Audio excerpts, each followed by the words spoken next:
Buenos días. Buenos días. ¿Cómo están? Bien, profesor. profe. Me alegro. En el día de hoy vamos a hablar sobre el capítulo 5 de El libro de Colombia, una nación a pesar de sí misma, escrita por el autor David Musnel. En este capítulo se toman y se tienen en cuenta temas tanto políticos, sociales y económicos de la época.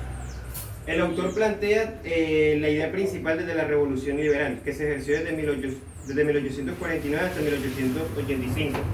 En este proceso histórico es cuando el Partido Liberal toma poder y claritud sobre la política de la época, generando así diversos sucesos que marcaron esta parte de la historia de Colombia. Esto también generó un conflicto muy grande con su rival, que era el Partido Conservador, generando así la desigualdad de lo que es como tal el poder y los ideales de la época.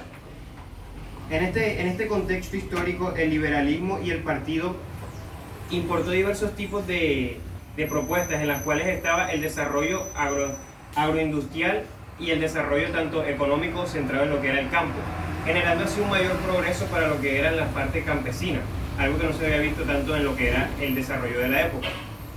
En este proceso también se situó lo que fue el apogeo de lo que era el comercio del tabaco, porque ya Colombia se había convertido no en un distribuidor común, sino como un punto de exportación, generando así un mayor ingreso económico.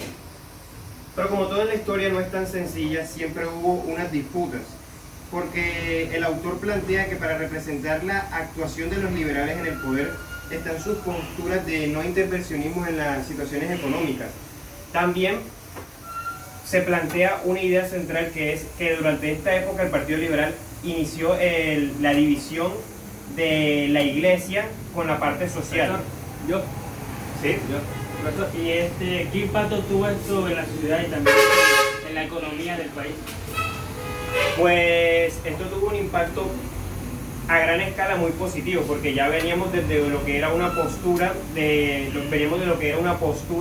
antigua de lo que era la parte de la época precolombina, que ya estamos pasando de lo que era una liberación de Simón Bolívar, el ascenso de lo que fue su mandato como lo que se le podría decir presidente y demás. Entonces Colombia se estaba centrando en una situación bastante precaria, desde la división del proyecto de la Gran Colombia con los demás países, y este desarrollo que surgió económicamente permitió que Colombia pudiese salir al aire en diversos procesos, porque como ya lo mencioné, se empezó a considerar como una distribuidora, ya que el centro de su punto era el tabaco.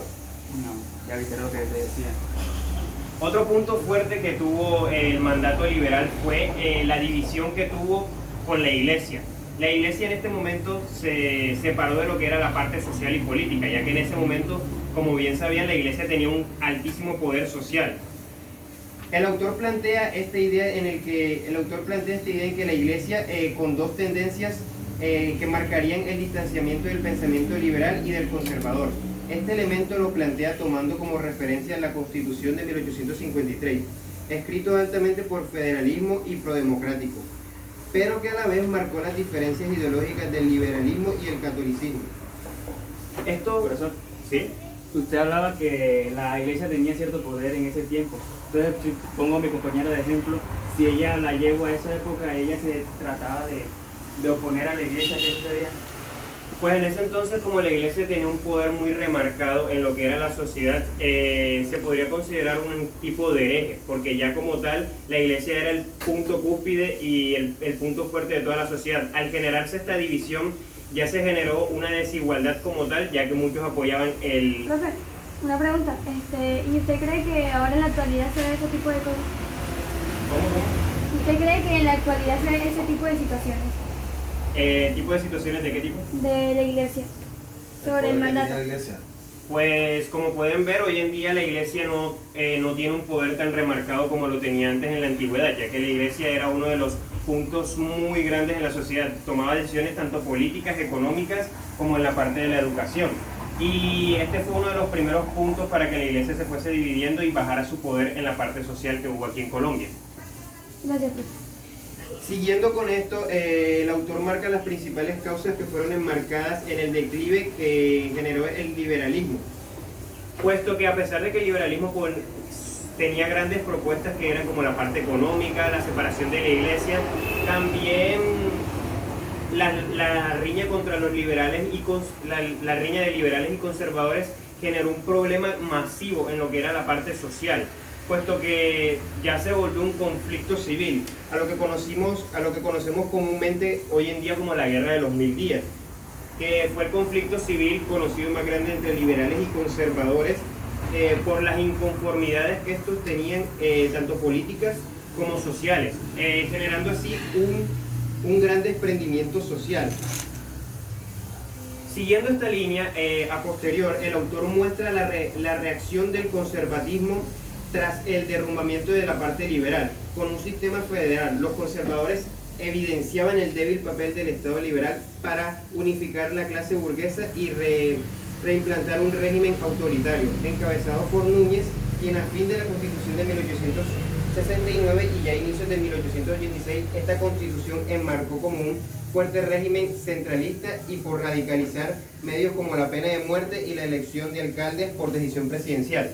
¿Qué quiere decir esto? Que el Partido Conservador, al ver que el Partido Liberal estaba teniendo poco impacto social, aprovechó este momento para empezar a tener lo que era el control. Al él tener el control, empezó a implementar lo que eran penas de muertes y la elección de cargos políticos grandes por medio de ellos mismos, no por la elección popular, generando así muchas disputas, que aquí fue donde se generó ese conflicto entre liberales y conservadores que se remarcó mucho. Y ya para finalizar esta parte, la investigación de este punto clave para entender el pensamiento actual del colombiano, pues en este momento y tras la derrota del Partido Liberal en la Guerra de los 1000 días, el punto en el que en el pensamiento del colombiano empezaría a predominar una clara influencia en la parte conservadora, puesto como pueden ver, el Partido Liberal, a pesar de todas sus ideas, no tuvo frutos y fracasó y fue derrumbado políticamente por el Partido Conservador. Nunca antes el país se inclinaría tanto hacia el conservatismo como este momento tan grande en la historia. ¿Y qué quiere decir esto? Que a pesar de que el Partido Conservador generó muchas grandes ideas, generó una gran de cosas buenas, ¿qué pasaba? Que una parte de la política de ese entonces, que como bien se metió con la iglesia, uno de los puntos más fuertes, se metió con la parte capital, otro de los puntos más fuertes, las familias más ricas, la parte de la iglesia, estuvieron en contra de esto, generando así que esta fuera decayendo. Un ejemplo de lo que podría ser eso sería lo que hoy en día conocemos como Fico y Petro, que como tal Petro está del lado de lo que era la parte del pueblo, la parte de las personas y de lo que son los campesinos, y la parte de Fico que está como en las familias más ricas y de la parte de lo que es el capitalismo en general. Entonces se plantea en ese momento que la gente de esa parte de la historia tenía un cambio social tan grande, tenía un pensamiento tan radical hacia un partido que no se había visto antes, generando así lo que es el derrocamiento del Partido Liberal a lo largo de la historia. ¿Alguna pregunta? Un aporte. ¿Cuál? Con el ejemplo que tú dijiste, si Petro llegaría a ganar, acabaría con la racha que tiene el partido contrario. Eso es lo que tú aportaste. En retrospectivas cuentas sí, porque sería el primer impacto en que un presidente en la última generación no fuese de un partido de capitalista, en el que siempre conocemos, entonces generaría un impacto social excesivamente grande, generando así muchas riñas, muchos desacuerdos, pero sería un avance histórico en algún punto, en la época actual. ¿Sí? Profe, una pregunta. Así como están las contiendas de los dos candidatos, usted sabe que Fico está con el partido que siempre no ha gobernado y Petro con el pueblo. ¿Usted qué piensa si Petro llegara a la presidencia? ¿Qué consecuencias traería eso para el país? Pues bueno, desde ese punto de vista ya eso es un poco más relativo, puesto que si bien muchos de los candidatos hoy en día nos presentan sus propuestas, que si por un lado, que si por el otro, no tenemos todos aquí presente la certeza de lo que van a hacer los candidatos al momento de quedar en la parte electoral. Pero si bien tenemos claro, Petro es una de las personas que hemos conocido últimamente, una persona muy estudiada y muy preparada. Uno de esos claros ejemplos fue su mandato cuando fue alcalde de Bogotá, en el cual hizo grandes avances y a pesar de diferentes motivos que no pudo gobernar totalmente, demostró un gran avance en lo que fue su mandato. Así que podría ser un ejemplo en lo que podría ser, pero como tal, saber qué es lo que podría implementar él o si lo va a hacer, eso es algo relativo, ya que una cosa son las propuestas que los candidatos nos disponen y otra cosa es lo que generalmente ellos hacen. Y bueno, esto sería todo por hoy. Muchas gracias. Para la siguiente clase tomaremos el capítulo 6 del libro, así que estén pendientes en la revisión.